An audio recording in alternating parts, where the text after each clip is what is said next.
Hi there, my name is Paul Gruber. I am a realtor in St. John's, Florida, in the Jacksonville metro area. And what I thought I would do today is kind of a technical or a deep dive into interest rates related to mortgages. And I thought I would do it today because at 2:30 this afternoon, the Federal Reserve will be announcing their next steps with regards to rate policy.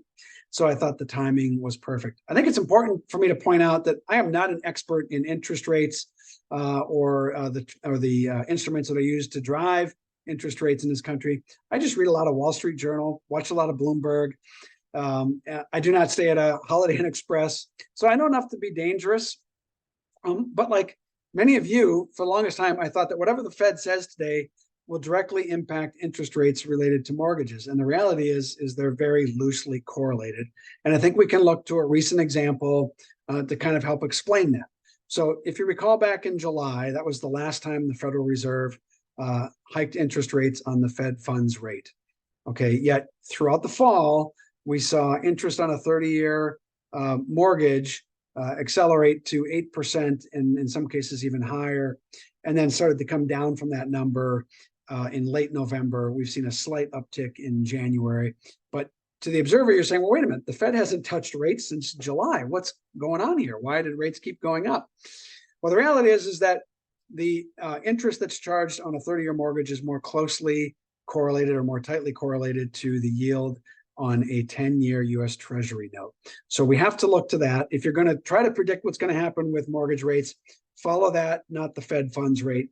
Okay, so let's talk a little bit about what happened with the 10-year U.S. Treasury note this fall. So again, as I mentioned, we all know the Feds didn't mess with the rates since July, yet we saw interest on 30-year note go up precipitously this fall. So what happened? Well, the federal government needed to borrow more money than they anticipated, or that the market anticipated is one part. Essentially, they had more expenses than they had money, so they had to go out and borrow. And they used more long-term instruments to fund that debt in the early part of the fall, the 10-year Treasury being one of them. The market didn't anticipate so many notes coming to market, and so what happens is they had to kind of bid up the yield on that to get investors to buy those notes. And again, because the 30-year mortgage rate follows the yield on the 10-year Treasury, we saw those rates go up. Again, in November, the federal government, no surprise, needed to borrow yet more money. Only this time they used more short-term instruments than long-term. So we saw the market give up some of that yield on the 10-year Treasury note, and that's what caused the interest rates on the 30-year mortgage to come down as well. So I hope that kind of explains which instrument more correlates with the interest on a 30-year note. But there was another dynamic that's been taking place here that's also impacted those rates a bit. And give me a second here to pull up another chart real quick. And that is the spread between the yield on the 10-year Treasury and the interest on the 30-year note has increased pretty markedly over the last couple of years. Traditionally, it's down here in this 1.25, 1.5 percentage points.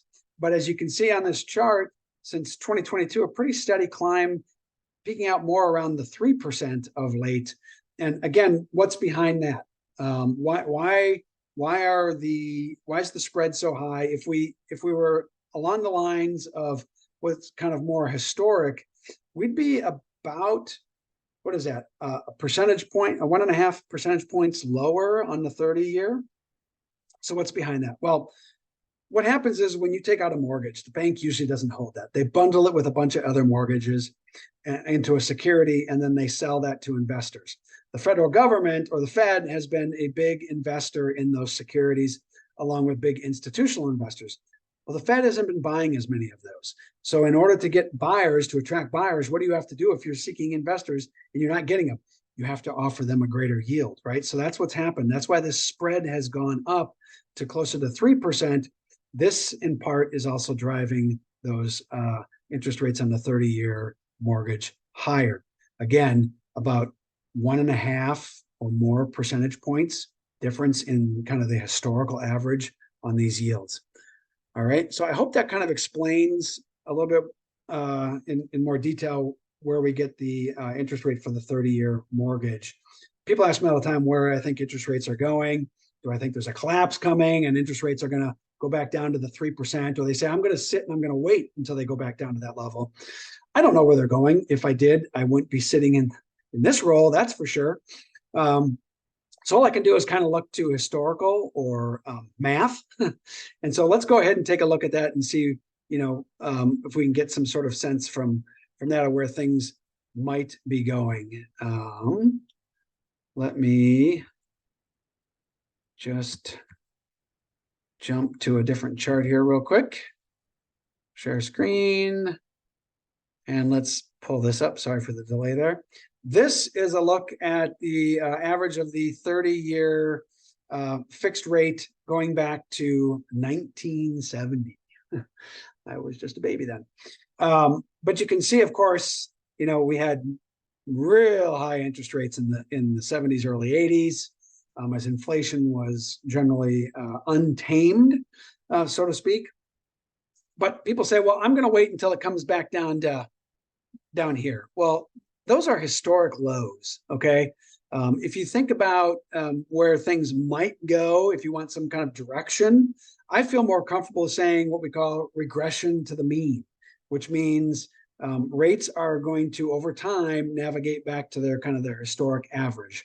Now, this is median, not mean or average, but the long-term median since 1970 is 7.4%.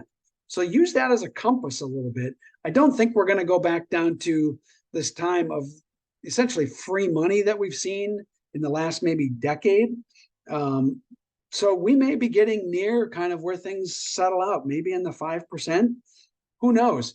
But certainly I wouldn't be expecting things to go back down to the free money of the last 10 years. I hope some of this information is helpful as you kind of think about, especially if you're sitting on the sidelines, thinking about where interest rates might go.